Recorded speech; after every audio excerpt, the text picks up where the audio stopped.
vô tâm nghiệt ngã. Cần bao nhiêu nước mắt để em quên đi bao đắng cay. Chưa yêu lâu thì đôi tay buông mới anh có ai kia rồi. Phải cố gắng bước tiếp dẫu có phải bước đi một mình. Khi cơn mơ phù du đoạn đường có trông gai mưa sương. Lời anh hứa sẽ nắm tay em mai sau không đổi thay. Ngàn lời ngọt ngào chẳng thể sánh với câu lừa dối.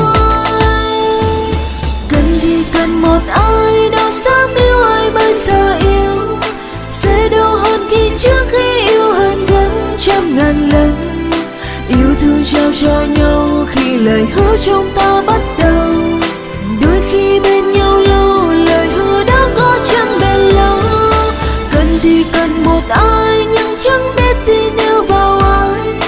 Cho đi thanh xuân đã biết có chạm đến bên bờ hạnh phúc. Sau cơn đau kia qua nhưng mà vết thương không xóa nhòa. Chưa yêu nhau mi cay đã bật khóc mới tin vào anh.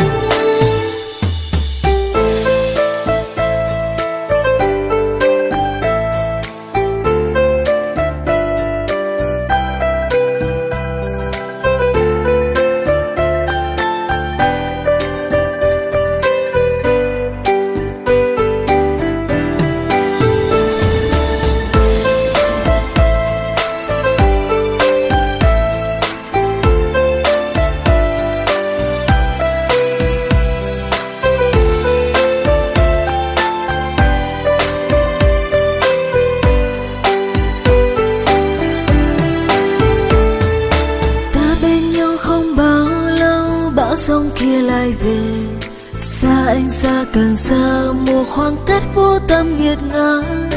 Cần bao nhiêu nước mắt để em quên đi bao đắng cay. Chưa yêu lâu thì đôi tay buông mới anh có ai kia rồi. Phải cố gắng bước tiếp dẫu có phải bước đi một mình. Khi cơn mơ phù du đoạn đường có trông gai mưa sương. Lời anh hứa sẽ nắm tay em mai sau không đổi thay. Ngàn lời ngọt ngào chẳng thể sánh với câu lừa dối. Cần thì cần một ai đâu dám yêu ai bây giờ yêu.